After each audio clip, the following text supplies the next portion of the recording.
Welcome back to Sip&Talk, Sip&Talkers.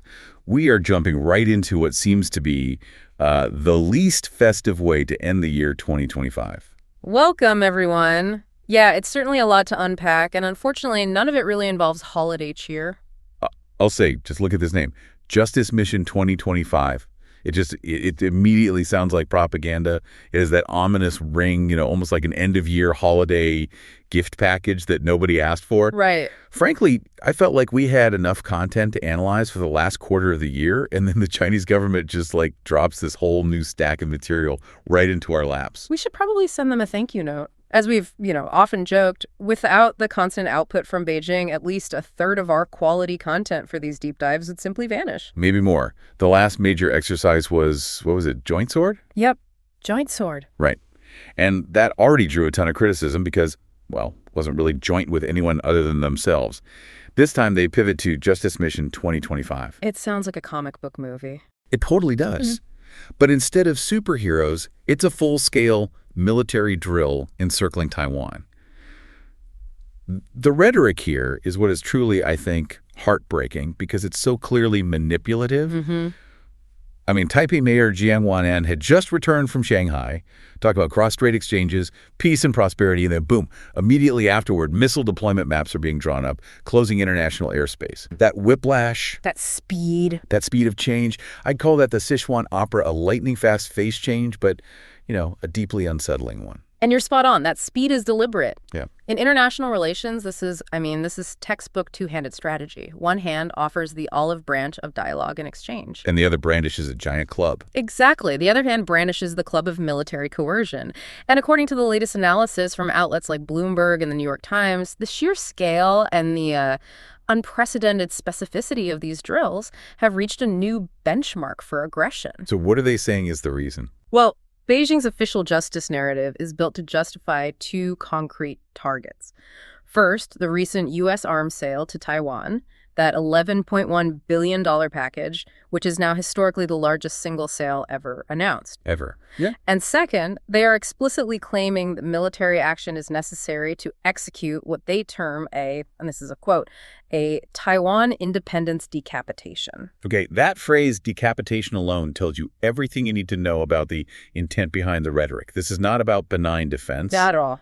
So our mission for this deep dive is clear. We're going to systematically break down these profound contradictions, the gap between the rhetorical saying and the aggressive military doing. And then we'll get into why this angry muscle man policy just alienates the world. Right. And then, as is tradition, we'll take the logical plunge into our signature thought experiment, the one our listeners always ask for, the Justice Pearl Milk Tea 2025 scenario. And just to reiterate for everyone, our thought experiment is purely a logical deconstruction of propaganda. We are not advocating, suggesting, or even contemplating actual violence. Of course not. We are simply flipping the terms, subjecting Beijing's claims to the mirror test to force a cognitive understanding of what it feels like to be on the receiving end. What fundamentally does justice mean when you are forced to swallow the cost yourself? Let's begin our deep dive into today's special. Justice Pearl Milk Tea 2025. Topped with missiles and blockades. Can anyone actually swallow this? I don't think so. I think we have to start with the most insidious phrase used in the initial announcement, the one you see repeated everywhere in state media. Targeting separatist forces, not the general populace. Why does that logic just immediately sound so hollow? It's designed to sound reasonable, but it falls apart under, 2 seconds of scrutiny. I keep coming back to a simple analogy. You are standing outside my front door, waving a huge, sharp, very real knife, and you are screaming through my letterbox, "Don't worry, I only want the bad guy who is hiding somewhere inside your house." Right. Even if I believed you, how could I possibly feel safe?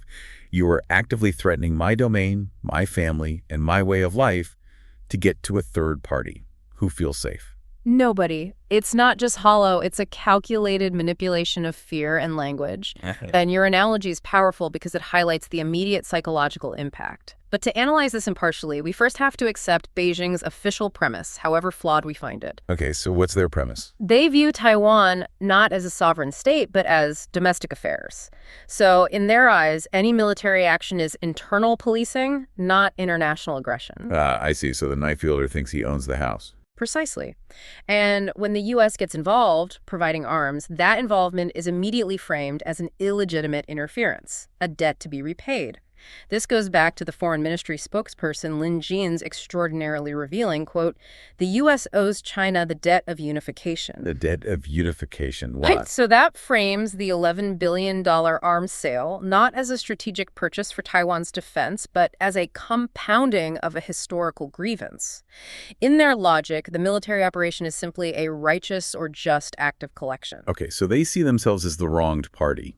But when you look at the sheer scale of the action and the real-world data, that justice framework it becomes immediately unsustainable. Let's break down the three fundamental contradictions here. Yeah, let's start with contradiction 1, the paradox of peace and force. The stated claim is so high-minded. Beijing asserts these drills safeguard sovereignty and ensure regional peace. The action is peacekeeping in their view. But what did the actual PLA announcements focus on? This is where we have to pay close attention to the specific jargon.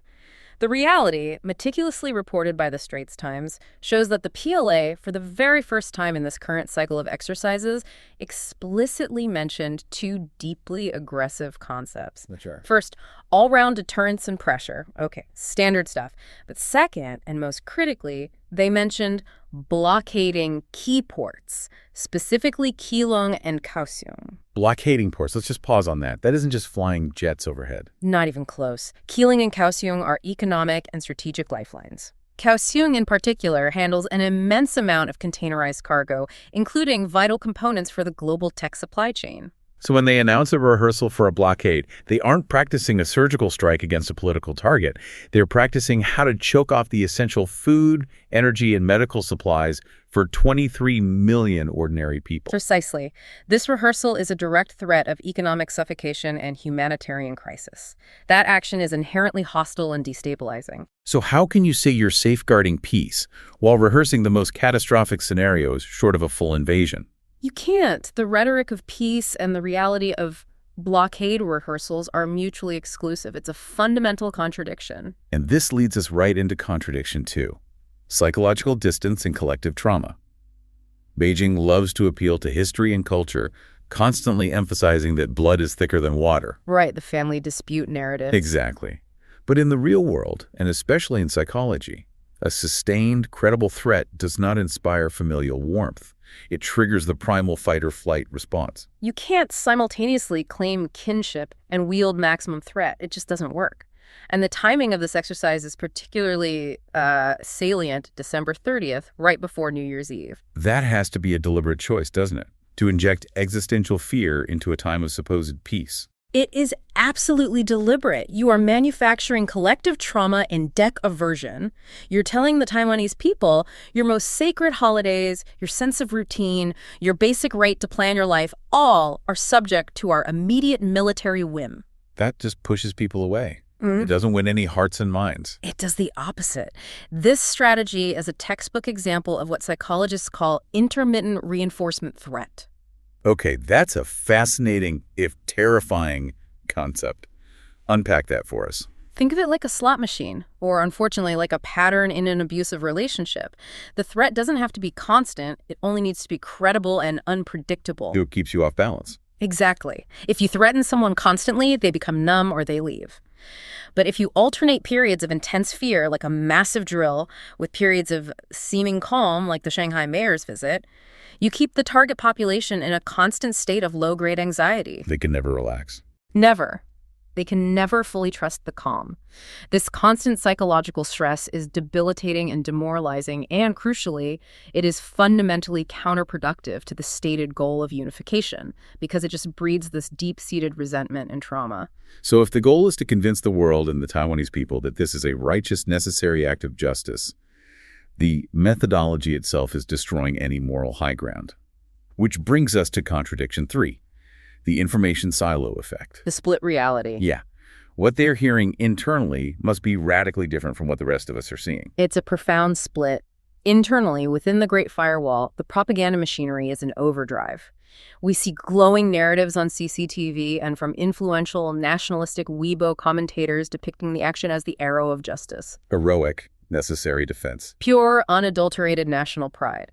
But step outside that firewall and the message flips 180 degrees. International media, including major papers like The Guardian, are framing China as the biggest disruptor of regional peace. So you have people on both sides of the strait operating on fundamentally different, conflicting realities. Completely different narratives. If your arrow of justice is viewed by every independent observer as a missile of disruption, your global credibility is it's zero. And this gets us back to the language itself. When an action's core essence completely contradicts the name you give it, calling aggression justice, we are firmly in Orwellian territory. It's powerful and corrosive irony. So let's trace the concrete logic of self-contradiction here. The official say-so is precise. Punishment for Taiwan independence and external forces, a targeted political objective. Right. But let's look at the measurable, undeniable impact. Analysis compiled by Tianxia magazine highlights the strategic placement of the exercise zones. They're deliberately located near Taiwan's territorial sea baseline, which is dense with civilian traffic. So they're choosing the busiest spots on purpose. It seems that way. This proximity is critical because it directly mandates the closure of air and sea routes. The Tianxia team estimated that on December 30th alone, the drill area directly impacted or forced diversions for hundreds of civil aviation flights. Hundreds? How many people is that? We are talking about disrupting the travel plans and stability of well over 100,000 passengers during a peak holiday season. And beyond the passenger flights, these are major global cargo routes connecting Asia to the rest of the world. Absolutely. Global shipping insurance rates spike instantly. Vessels are forced to take longer, more expensive detours, and delivery schedules for critical goods from tech components to oil are thrown into chaos. So when Beijing claims to be performing justice against specific political figures or American external forces, the actual, tangible, painful result is that hundreds of thousands of innocent global civilians and the entire structure of the world economy are forced to absorb the instability and pay the price. it is impossible to argue for the moral authority of a mission when the entire world is paying the surcharge for your political message. That's the decidative conclusion. This so-called justice is a sweeping, disruptive event that global commerce is forced to subsidize. Okay, let's take a step back and look at the bigger picture here. We are talking about a superpower, a nation that is undeniably wealthy, technologically pioneering, and has accomplished miraculous feats. No question. Yet China's international image, its soft power, its trustworthiness on the world stage remains persistently low. Why does this angry muscle man persona, this constant military flexing, alienate the world so much? That gap between economic strength and international respect is arguably one of the most significant geopolitical puzzles of our time. And based on analysis from major publications like The Economist and The Washington Post, the persistent low trust stems from four core behaviors, four pillars of dislike, if you will, that manifest most clearly in situations like this one. Okay, let's break down these pillars. Pillar number one, the clash between hegemonic logics versus kingly culture. Right. Beijing operates on a foundational belief rooted in history that Taiwan has been part of China since ancient times. This historical claim is the ultimate trump card used to justify all actions. The problem is that this historical entitlement completely disregards the current political reality. Exactly. It disregards the democratic will of the 23 million people living in Taiwan today who have built a vibrant, self-governing society. The international community, particularly democratic allies, views this approach as fundamentally hegemonic. And that threatens their entire value system, doesn't it? It does, because it suggests that sheer historical longevity and current power outweigh the principle of self-determination. For democratic allies, that is a total non-starter. They prioritize the ability of a populace to choose its own future over any historical claim. So it's an ideological threat that forces them to align defensively. Right, which sets a dangerous precedent. Okay, pillar number two, unpredictability. We saw the perfect illustration of this with the Shanghai mayor's visit, followed instantly by the drills. What is the real-world cost of that? Unpredictability is arguably the #1 poison for modern global trade and international relations.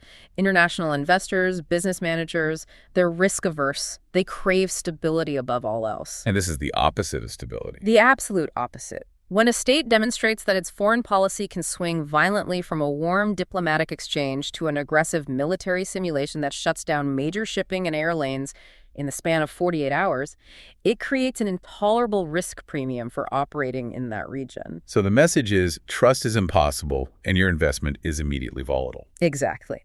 And the consequence is tangible. Foreign capital accelerates its withdrawal, and global supply chains actively diversify away from regional dependence. This isn't just a political headache for Beijing, it's a self-inflicted economic wound. That makes perfect sense. Now, pillar number 3 is interesting, export of autocratic governance. You tie this directly back to internal struggles. This is a classic political maneuver.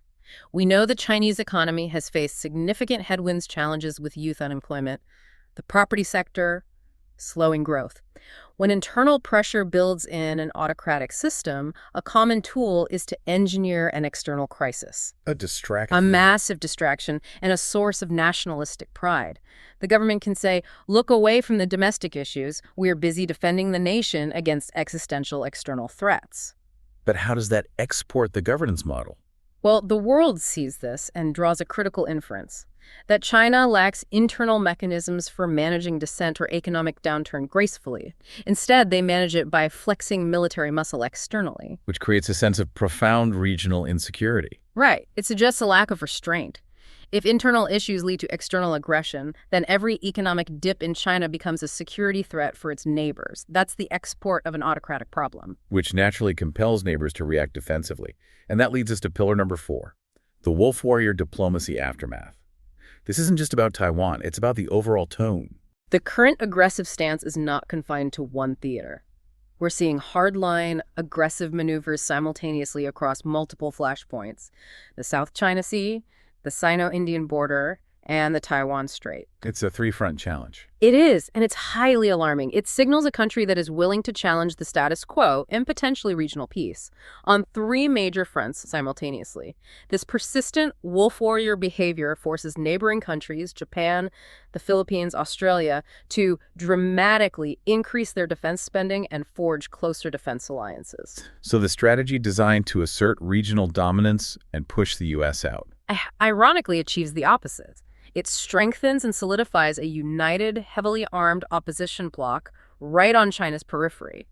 So if we put it all together, the situation, as Tianxi magazine described it, is so bad that U.S.-China relations are only short of war. That's their assessment. And the core issue is that Beijing's behavioral logic is my way or I will make your life miserable. And that logic is just toxic and universally unappealing. It's the moral disconnect. They claim to be defending sovereignty, but the reality is they're challenging freedom of navigation and trying to turn the Taiwan Strait into an internal sea. They claim they are punishing external forces, but the reality is they are overwhelmingly placing the financial and psychological burden on the Taiwanese populace. That is fundamentally bullying, not justice. So the heartbreak we identified at the start is that the word justice is being used as camouflage. It's destroyed when it's packaged with aggression. It's virtue signaling, but the virtue is completely absent. You know, talking about this makes me tired. It's nearing the end of the year. And instead of counting down to New Year's, people in Taipei are literally counting missile flight paths.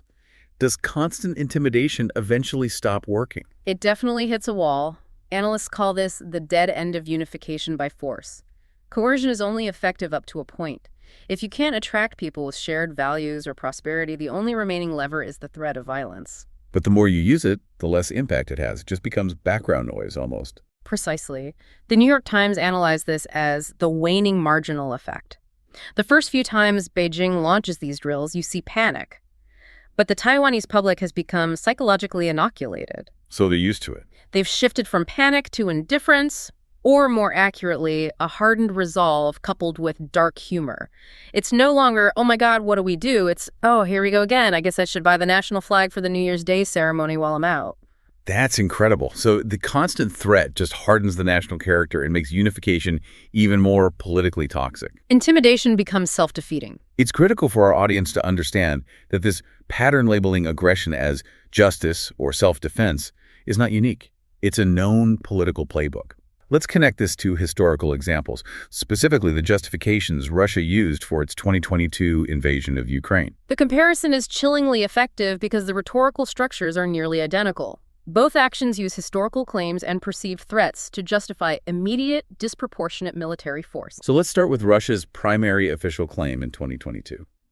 They were acting in self-defense under Article 51 of the UN Charter. And the legal contradiction is glaring. The UN Charter allows self-defense only in response to an actual, ongoing armed attack. Ukraine had not launched a military attack against Russia. They were basing it on hypothetical or perceived future threats. Right. They substituted geopolitical paranoia for objective fact. To use our analogy, neighbor A demolishes neighbor B's house because neighbor A believes that neighbor B might join a dangerous street gang later that year. It's an anticipated injustice used to justify a massive actual aggression right now. But I have to ask, isn't there a nuance here? One could argue China's situation is different because Beijing claims Taiwan as its territory. That's a crucial point, and it's where international law overrides historical claims. While China makes that claim, the international reality upheld by most major trading nations treats Taiwan as a distinct self-governing entity. So the action itself is what matters. Exactly. The action blockading international waterways, threatening a civilian population, is an act of aggression regardless of internal claims. This brings us to the second parallel. Russia's claim to be protecting Russian speakers. Ah, yes. The contradiction of myth-matched actions. The stated goal was humanitarian protection. The reality was that the most intense fighting occurred in majority Russian-speaking cities like Mariupol, which was essentially leveled. They destroyed the very people they claimed to be saving. Precisely. It's like someone bursting into your home, claiming they're saving you from an imaginary threat, but ends up destroying your house and your car in the process. And finally, the appeal to historical ethnic unity, which feels extremely familiar to the since ancient times argument. It is the weakest legal link. Historical narratives are powerful, but they are irrelevant in modern international law. The key principles are sovereignty, borders, and democratically elected governments. History doesn't grant the legal right to invade. So when we look at both cases, we see an identical three-part playbook for justifying aggression. Yep. Step 1. Rhetoric first. The reasons are emotional, cultural, or historical, bypassing any factual requirement of an ongoing attack. Step 2. Mismatched actions. The consequences fundamentally contradict the claimed goals, using real fire drills to achieve peace. And step 3. Adverse external reaction. The actions always draw international condemnation, new sanctions, or stronger defense alliances. The conclusion is stark. The claimed justice in both scenarios is just a superficial political justification masking unilateral military coercion. It's a political tool, not a moral compass. All right, now we arrive at the segment our listeners are really here for. We've established that the justice mission is a facade for power politics. Now let's run the ultimate test. It is time for the Justice Pearl Milk Tea 2025 thought experiment. This is a high-stakes psychological and political exercise we call extreme premise deduction. We are going to flip the script using Beijing's exact methodology and scale, but assigning it to Taiwan. Let's set the scene. Taiwan announces a massive military exercise called Justice Pearl Milk Tea 2025. The name is ridiculous, but the stated reasons are noble and familiar. Protecting Taiwanese sovereignty, defending against unification forces. The critical point is that the actions are an exact mirror of what Beijing is doing now. Taiwan initiates real-fire missile exercises near major coastal ports on the mainland, Shanghai, Ningbo, and Xiamen. And they announced the closure of massive swaths of the East China Sea and the Taiwan Strait, severely disrupting international shipping and causing mass flight cancellations out of Shanghai, Pudong, and Ningbo. The action is terrifying. It's military intimidation designed to paralyze commerce and generate mass fear. Now let's look at the mirror. What happens next? I imagine the diplomatic outrage would be immediate, possibly within hours. Oh, absolutely. The Ministry of Foreign Affairs would hold an emergency press conference using the most severe language possible. Serious provocation, playing with fire, naked act of aggression. Blatantly disrupting regional peace and stability. All of it. They would demand immediate intervention from the UN Security Council. The global media campaign would be instantaneous. Headlines would explode. Taiwan Authority dares to launch missile drills on China's coast. They would frame Taiwan as a rogue, destabilizing entity, demanding that the U.S. immediately halt all support. The hypocrisy would be breathtaking. Total, but perfectly predictable. But the true power of this experiment comes from the psychological shock on Chinese citizens. What would it feel like on the mainland coast? I mean, in Shanghai. Think about it. Shanghai and Ningbo are global mega hubs. If Taiwan blocks shipping lanes, the effect would be immediate economic suffocation. Enormous queues of container ships sitting idle, global supply chain chaos. And at Shanghai Pudong International Airport, Yeah. mass flight cancellations. The same fear and frustration Taiwanese travelers experience now. Now, picture the residents of Xiamen. They're literally right across the water from Taiwan. For them, the drills would be visible, maybe even audible. The psychological impact would be extreme absurdity and raw fear. Imagine the panic on social media. Wait, they are firing missiles that close to us. I just want to go to work. Why is my daily life suddenly surrounded by military drills? They would instantly feel what the Taiwanese populace feels. That their daily life order, their commerce, their sense of safety is violently and unpredictably interrupted. All while the perpetrator claims to be acting with justice. That moment of empathic shock is what we're aiming for. And this is where the double standard is exposed in brilliant clarity. When Beijing performs the military intimidation and blockade, it is a justice mission, maintaining sovereignty, a necessary action. But when Taiwan performs the exact same action in the hypothetical scenario, Beijing instantly calls it terrorism, intimidation, threat to people's safety, and disrupting peace. The logical collapse is complete. The definition of justice is not rooted in the act itself. It is purely dependent on the identity of the actor. The question is not what is being done, but who is doing the decapitation. So if the action is acceptable only when I do it, then the organizing principle is not justice. It is pure, unadulterated power. Exactly. Let's do the mirror translation of their core rhetorical phrases. China's original claim, targeted at Taiwan independence decapitation. Flipped version, targeted at communist elements decapitation. How would the mainland government read that? That is an open, unambiguous threat against the core legitimacy of the regime. Total mobilization follows instantly. China's original claim, a serious warning against external interference forces. Flipped version, a serious warning against red infiltration forces. The interpretation, you're accusing the People's Republic of being an evil, subversive infiltrator. And finally, China's original claim, justice mission, maintaining national unification. Flipped version, justice pearl milk tea, maintaining people's freedom. China's interpretation, you are attempting to subvert, provoke, and permanently fracture the Chinese political system. The core revelation is this. If a specific phrase or military action causes instant, uncontainable rage when the subject is changed, it is undeniable proof that the phrase or action is not based on universal principles of justice. It is based purely on power language. True justice has to stand up to the mirror test. If you can't tolerate your own actions when performed by the other side, then you're not a champion of justice, you're a bully. That's the core of it. So, synthesizing everything we've discussed, the four pillars, the historical parallels, and the shocking clarity of the Justice Pearl Milk Tea experiment, what is the final essential takeaway for our listeners? I think the synthesis is simple but vital. True justice must stand up in the mirror. If the enormous costs, the unacceptable risks, and the paralyzing fear generated by your actions are entirely borne by the other party, while you, the actor, simultaneously claim the moral high ground, then your action is not protection. It's control and coercion, just packaged in the veneer of morality. And that, I think, is the final provocative thought we want to leave you with. The justice mission is heartbreaking, not primarily because it is aggressive, but because it weaponizes and diminishes the moral currency of the word justice itself. We encourage you, our listeners, to maintain a rational, empathetic perspective when consuming such charged news. It's easy to get lost in the noise, but focusing on the gap between the rhetoric and the actual measurable impact will always provide clarity. Absolutely. Thank you so much for joining us for this incredibly dense yet necessary Sip and Talk. Until next time. And hey, before you log off, please make sure you subscribe to the Sip and Talk podcast so you don't miss our next deep dive. And don't forget to check out our old friend Mickey's YouTube channel, Mickey to Life, for fun memes, spirit tasting, and travel vlogs. You certainly need something light and fun after talking about justice missions for the last hour. Until next time.